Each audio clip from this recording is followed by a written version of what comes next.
Very good morning. Today we are going to see fundamentals of probability theory and statistical inference. This is the first subtopic of Unit 2. Probability theory and statistical inference are essential in chemical engineering for data analysis, process optimization, quality control, and risk assessment. These concepts helps engineers make informed decision when dealing with uncertainties in chemical processes. So, what do you mean by uncertainty? Let's imagine you toss a coin. So, there may be chances of head or tail, but we are not sure we may get head or tail. So, there may be chances of either one of it. Okay. Similarly, in a process, so there may be a lot of uncertainties, we could not able to judge the outcomes exactly. So, the probability theory is an important thing to study about in terms of data analysis. So, the probability theory is a branch of mathematics that deals with quantifying uncertainty. It provides a framework for analyzing the likelihood of different outcomes in an experiment or a process. So, probability theory is a branch of mathematics which deals with quantifying uncertainty. It will quantify the uncertainty. So, the basic definitions, okay, any process or activity when an uncertain outcome, example, measuring the purity of the chemical batch. The sample space, the set of all possible outcomes of an experiment. So, the set of all possible outcomes, just now I told when you toss a coin, you may get a head or tail. Okay. Similarly, any process, so okay, we may get 100% efficiency or 60% or 90%. So, we have a possible outcomes. Okay. Let us imagine the purity of a chemical product could be any value between 90% and 100%. So, the possible outcome what we are expecting is that between the purity of 90% to 100%. A subset of the sample space representing a specific outcome of interest is known as event. The event purity is above 95%. Let's imagine the outcome, possible outcome is between 90% and 100% purity, and we want a event which is more than 94% purity. Okay. So, the event purity is above 95% includes all values from 95% to 100%. So, that the probability of event is a measure of, it is a ratio of number of favorable outcomes to the total number of possible outcomes. For example, if a reactor produces 10 batches, okay, out of which 7 of them have a purity above 95%. So, the probability of event is 7 out of 10, that is 0.7. So, I can give a lot of examples. So, I just given here only one example which talks about the probability of event. Okay, it is a measure of how likely an event is to occur. Okay. So, hope you got this point. Actually, this probability theory you might have studied in mathematics, okay, even from school days, but how it has been related to the chemical engineering perspective, that is what we are just going to highlight this unit actually regarding the thing. Okay. So, the other thing you already have studied all this probability, okay, in an advanced level. So, what are the types of probability? So, one is classical probability, empirical probability, subjective probability. Okay. So, when you see these three types of probability, classical probability used when all outcomes are equally likely. Okay. So, example is the probability of a molecule being in a certain energy state. So, the probability of a molecule being in a certain energy state, any molecule will be in some energy state. So, the outcome are equally likely. So, it is called, it is coming under a classical probability. What is the empirical probability? Based on the experimental data. Example, estimating a probability of a pump failure based on the past data. So, in chemical engineering, we know already we have a lot of empirical data, empirical equation. Okay. This has been obtained from the empirical experimental data. Okay. Example, Antonyi equation. So, if you have this type of equation, okay, so this has been this data because based on the data only this equation has been arrived out like Antony equation, okay, in order to find the vapor pressure. Okay, so when you see here, based on the empirical data, estimating the probability of pump failure is based on past data. It is coming under empirical probability. Subjective probability based on the personal judgment or expert opinion. Estimating the risk of an explosion in a chemical plant based on safety expertise. So, subjective probability, personal judgment or expert opinion. So, it is a subjective, that means it may change. Estimating the risk of an explosion in a chemical plant based on the safety expertise. So, it may be occur, it may not occur, okay, subjective probability. So, this is coming under a subjective probability. So, under the types of probability we have three types. One is classical probability, empirical probability and subjective probability. And coming to the probability distribution, we have discrete distribution and continuous distribution. What is discrete distribution? Discrete distribution are for countable outcomes. For example, it is coming under two category: binomial distribution and Poisson distribution. This you already studied in maths, but let us see in terms of chemical engineering perspective. So, the binomial distribution is used when there are two possible outcomes, okay, maybe a success or failure. Example, probability of detecting a defect in a sample of manufactured catalyst. Okay, so probability of detecting a defect in a sample of manufacture. Let us say a manufacturer manufactured the catalyst, but how far is this catalyst is effective or having a defect in it. Okay, so this is coming under a binomial distribution. Poisson distribution used for rare event occurrences. Number of equipment failures per year in a refinery. So, the equipment failures will not happen very frequent, but this may occur definitely, okay, it is a rare event occurrences. So, which is coming under the Poisson distribution. The Poisson distribution again is a discrete distribution which is for countable outcomes. Okay. Coming to the continuous distribution, which is a measurable outcome. Countable means you can count, measure how much is the purity, okay, it is a measurable outcome. So, let us say normal distribution and exponential distribution are coming under the continuous distribution, which is a measurable outcome, describes processes where values cluster around a mean. For example, variation in product viscosity from batch to batch. So, it is a measurable outcome.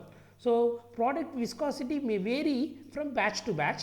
Okay. So, in the previous class which we have seen, the consistency of getting a same quality in batch to batch. Okay. So, that we have seen in the last class. Okay. So, similarly, here the variation occurs, viscosity variation occurs from batch to batch. So, in that case we will go for a normal distribution. Exponential distribution describes the time between the random events, time between two failures of heat exchanger. So, which is coming under a measurable outcome and is coming under a exponential distribution. Okay. Hope you understood. So, this all you have studied actually in earlier maths, but in terms of chemical engineering perspective, how this probability theory and classification which has been brought with a suitable example, that is what I would like to convey here over here. So, coming to the statistical inference. Statistical inference involves drawing conclusions about a population based on the sample. So, underline the word drawing conclusion. So, because of the statistical information we could come to some conclusion about a population based on the sample. It helps in making prediction, estimating parameters and testing hypotheses. Let us say this statistical inference, again we have population sample, estimation, hypothesis testing and regression analysis. So, these are the four categories which we are going to see under statistical inference. When you see here the population, the entire set of data points. Example, all reactors in a chemical plant. So, it is a population. Okay. Let us say what is a sample? A subset of population. 5 randomly chosen reactors for analysis. As we know, in a chemical process industries, we may have lot of reactors, okay, along the in a flow sheeting. Okay, that means when you want to convert your raw material into product. Okay, so during this, out of when you can calculate all the reactors is a population set. Okay, whereas when you try to identify a particular subset of population, okay, just select 5 selectively randomly chosen reactors for analysis, which is a sample. Okay, you should know the difference between population versus sample. So the statistical inference classified into 4 types. The first type is population versus sample. The second one is estimation, point estimation and interval estimation. What is point estimation? Single value estimation, single value estimate of population parameter. Example, the average reaction yield in a chemical plant. So in a reactor yield, reaction yield in a sample is a 1 point of the average. Okay, it's a single value. Interval estimation, the range within which the true parameter value lies. Example, the 95% confidence interval for the heat transfer coefficient in the distillation column. It is an example for interval estimation. Coming to the hypothesis. So you know what is a hypothesis. When during my undergraduate, the professors actually used to explain the hypothesis that may actually occur or may not occur. For example, I may not be knowing actually my door at my house, is it open right now or is it closed. Okay, this is a hypothesis. Let's say you just put a null hypothesis and alternative hypothesis.